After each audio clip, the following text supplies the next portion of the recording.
You gotta hand it to him. Pierre Poilievre knows how to put on a show, and I'm really surprised at this point that they haven't made Question Period some form of pay-per-view, because boy, oh boy, I'll tell you, I think it would actually sell. Welcome back to the channel. Welcome back to another video, everybody. Before we get into it, I do want to encourage everyone to smash the like button and subscribe if you haven't yet already.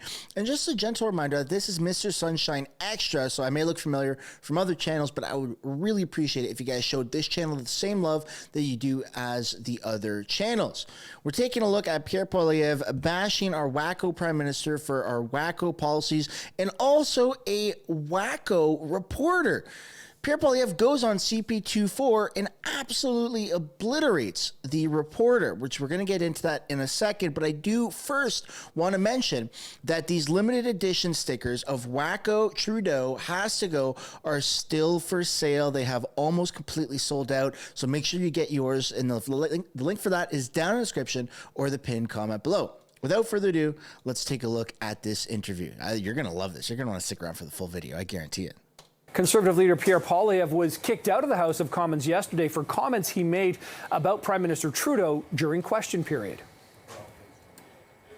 Since the NDP has asked him to reverse course on his and formerly their radical policy, 22 British Columbians have died of drug overdoses. But he continues to allow those drugs to kill the people in our hospitals and on our public transit. When will we put an end to this wacko policy by this wacko Prime Minister? No. I'm going to ask the Honourable Leader to withdraw that term, which is not considered parliamentary. Mr. Speaker, I replace wacko with extremist. He is an The Honourable Member to please.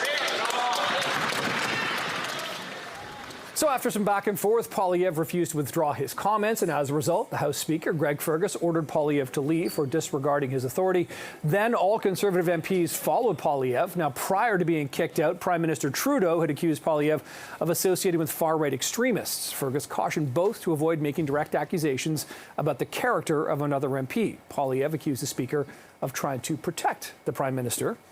And the Conservative opposition leader, Pierre Poilievre, joins us now live via Skype from Ottawa. Mr. Poilievre, thanks for the time this morning. We know you've got some news to share, which is going to resonate with Torontonians, but we just want to kind of pick up on what unfolded in the House of Commons quickly yesterday. Any regrets from your part for calling the Prime Minister a wacko, even if you think his policies are wacko?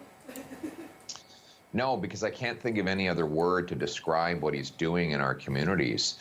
He has decriminalized crack, heroin, cocaine, meth in parks where children play in British Columbia.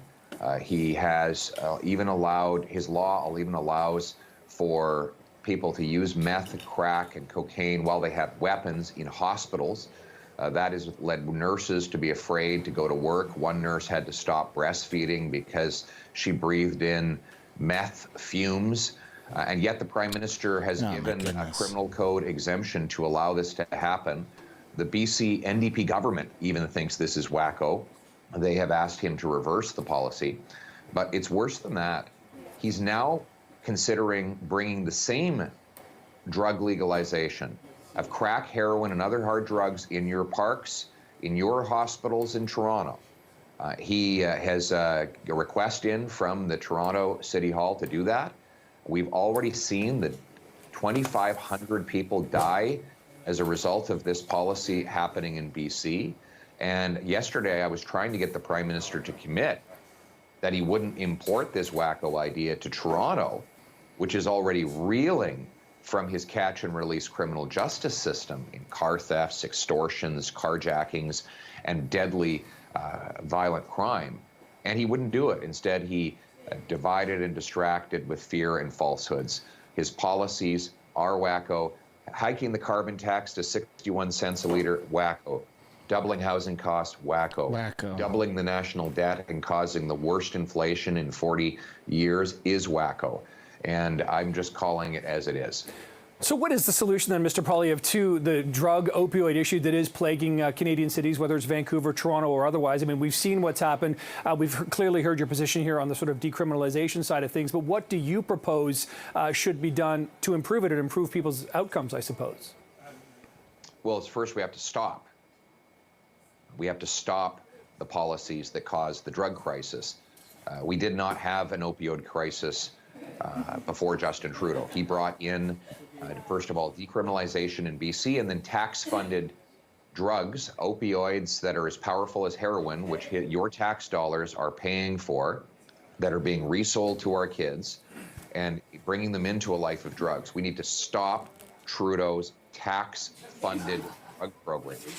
Second thing, we need to put the money into treatment and recovery to bring our loved ones home drug-free. That includes detox, rehabilitation, counseling, group therapy, physical exercise, job training programs, and housing next to the treatment facility so addicts can graduate out, go into a safe home where they can come back for counseling and to mentor incoming addicts. And that is how we're going to end this deadly cycle. So my message to those who are suffering from addiction is keep the hope, because common sense conservatives will ban the drugs and will replace it with treatment and recovery to bring you home to your loved ones drug-free. Speaking of conservatives, the progressive conservative premier of this province, Doug Ford, of course, seems to agree with your stance on this. He actually talked about it yesterday at a news conference. It goes against what Toronto Public Health are saying. Do you then see that the experts here are wrong on their policy of trying to decriminalize drugs in the city of Toronto? They're not experts. These same people, these same Liberal and NDP activists who have been appointed to these positions caused the 2,500 deaths in BC. Since Trudeau and the BC NDP implemented these policies, overdose deaths are up 380% in that province. So under that policy, we've had the highest drug overdose deaths of any province in the history of Canada. The data is in, the debate is over. This wacko policy is taking lives and endangering our people. It's time for it to end. And that's why common sense conservatives. Personally, I don't think that the solution to drug addicts is government funded and government supplied drugs. I feel like that's just proven. You're just adding more fuel to the fire. It should be focused on rehabilitation, not aiding and abetting the actual issue. I don't know. Maybe I'm just uneducated. Maybe I'm naive, but it feels like it really hasn't worked here in British Columbia, which is why the premier has reversed the decision from it being decriminalized to recriminalized, because it just don't make any sense, man. Maybe just let me know down in the comments how you feel about this, because it really feels like Canada is heading in such a woke direction that it's almost unempathetic to take drugs away from a druggie and to not give them what they need.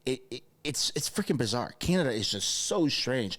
I don't understand it. I feel gaslit. I feel like sometimes that these policies are making me question my own sanity, because how can people actually, like federally elected MPs, I'm not saying that we should ever look up the politicians, but I feel like back in the day, being a politician, representing your country, fighting for power for the opposition, whatever that is, wearing a suit and tie, going to work, being on national television, daily, weekly, monthly, whatever it is, that used to be an honorable position, and you used to have a little bit more of a positive like feedback and outlook from the public. And now it's kind of the opposite. I don't think many people respect Justin Trudeau or the Liberal government for what they have literally done to the country. It's not just we're looking for someone to blame, so we're going to pick the people in power. No. We're blaming the people that have caused all of these issues, where they've actively caused it. I don't know. Maybe I'm uneducated, like I said. Maybe I'm naive, but that's just my own personal opinion. I'd like to know what you guys think down below in the comments. Let's finish up this interview here.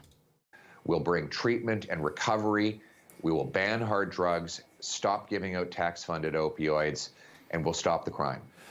Let's ask you about another health-related issue. We just had Federal Health Minister Mark Holland on our program this morning, and in part he was talking about the launch of the new federal dental plan, which goes today. But also I asked him about the new changes to the capital gains tax that a lot of Canadian medical associations and doctors are concerned with. I wonder if you become Prime Minister in either 6 months or a year and a half, would you repeal those changes to capital gains, or would you leave them in place? Well, they're not even in place yet. So, and it's not clear they're going to be in place because it looks like the Liberals are flip-flopping on it. They excluded the capital gains proposal from their budget. They are telling people behind the scenes that they're going to change their mind on how it works. What is clear is that it won't affect the rich because the rich are just selling their assets now before the change takes effect. They're moving their money over to tax havens like the ones that Prime Minister Trudeau's friends use. They won't pay a penny more. What we're seeing right now is that the Prime Minister is targeting families with higher taxes. The carbon tax, which he plans to quadruple to 61 cents a liter, the higher income tax, the inflation tax, which is the rising prices resulting from his inflationary spending. Those taxes all hurt the poor, the working class, and what's left of the middle class. My common sense plan is to axe the tax, build the homes, fix the budget, and stop the crime. Okay, and we know, you've already said this, that your party plans to vote against the budget, the federal budget that was recently introduced. And of course, we know about that Ways and Means motion that's been introduced by the finance minister here. Can we, though, infer from that that if you're opposed to the budget, you are opposed to the capital gains tax? And if it does pass in the next little while, if it does ever come, that you would then remove it? Well, you're asking hypothetical questions. We don't even know what the Liberals are proposing anymore. They seem to be flip-flopping on their own policy. So I would encourage people who are worried about this latest Trudeau tax hike to speak up, make your voice heard. If you think that a family doctor is going to be lost because of it, say so publicly. If you worry that you'll have... Oh, they lost connection. I think we just lost the signal there. That is unfortunate. You need to say so publicly. So those who are... Okay, our apologies for that. It seems our signal suddenly started cutting in and out with, of course, the federal opposition leader, Pierre Poilievre. We do appreciate the time, and we'll look forward. Oh, that seems all too convenient. Are you kidding me? Pierre Poilievre has better camera quality than CP24, better camera quality than Global News. He's got no issues with the connectivity, but CP24 couldn't handle that last line, that last answer. So they probably started to wiggle the Ethernet cable. I don't know what the hell they just did, but that's very suspicious. I have never, ever, ever seen Pierre Poilievre lag in any of his interviews, if any of his videos, in any of his live streams, even when it's on Parliament Hill and they've got, like they're running the feed through a DSLR or a mirrorless camera to a hotspot, whatever they're doing, right? Like kind of what CPAC does, but with less resources because he's the opposition, not the actual prime minister yet. Very, very weird. I'd love to know what you guys think down below in the comments. Was that convenient timing or was it just like, oh yeah, no, Pierre actually did lose connection? Let me know down below. Ladies and gentlemen, that's where we're going to end this video. On your way out, I'd like to encourage you guys to smash the like button and subscribe if you haven't already. It does really help grow the channel. We're very close to 15,000 subscribers, and I'd appreciate your guys' help getting there. Thank you for watching, and I'll see you guys in the next one. Bye for now.